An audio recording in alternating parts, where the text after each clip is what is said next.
mynews.studio.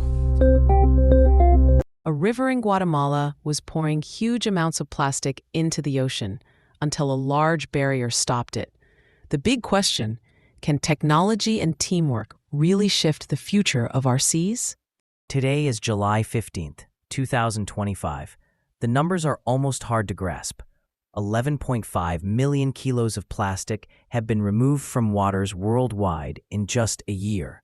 In Guatemala alone, one project intercepted the equivalent of 120 truckloads before the plastic even reached the ocean. How did they pull this off? It comes down to a mix of technology and local partnerships. The Ocean Cleanup, which focuses on plastic waste, set up its largest river barrier so far, the Barricade XL at the mouth of the Las Vacas River. Do you know why they chose that spot? Because during the rainy season, the river basically turns into a conveyor belt of trash, pushing debris straight out to the Gulf of Honduras. It's hard to even imagine the scale. What kind of challenges did they have to deal with at Las Vacas? The main issue was the sheer amount and speed of trash. During storms, plastic comes rushing in, overwhelming most systems.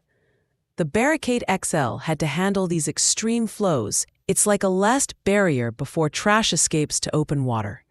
But even with the tech, constant maintenance was needed. That's where local partners stepped in. So the local know-how made the difference. Who were these partners, and what kinds of things did they actually do day to day? One key group was Biosfera GT. They really understand the river and the community. They managed logistics, organized waste collection, and led public awareness campaigns. Without that local knowledge, these barriers could fail or fall into disrepair. Plus, if the community doesn't get involved, real change just doesn't last. It shows that technology needs people on the ground, right?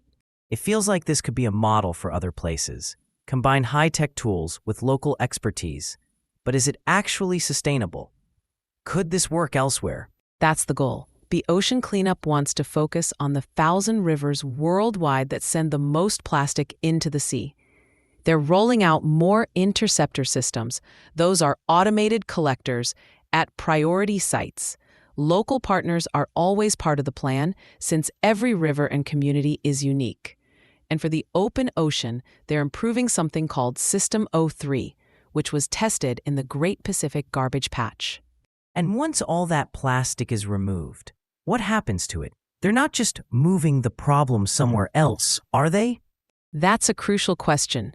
More and more, the Ocean Cleanup is working with big brands to turn recovered plastic into products people can use. That creates funding for more cleanup work, and it gets the public's attention. They're also mapping out hotspots, the places where plastic builds up the most, so they can make future cleanups smarter and faster. The problem is global, but the solutions depend on good collaboration. Why should this matter to people who aren't anywhere near Guatemala or the Pacific? Plastic pollution doesn't stay in one place. It affects marine animals, moves up the food chain, and can even impact human health around the world. What's happening in Guatemala is almost like a test run for what could happen elsewhere, if there's enough will, funding, and coordination.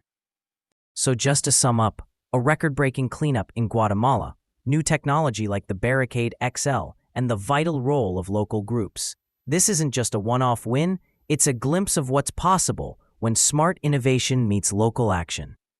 Thanks for listening. This episode was brought to you by mynews.studio. You can try it now for free.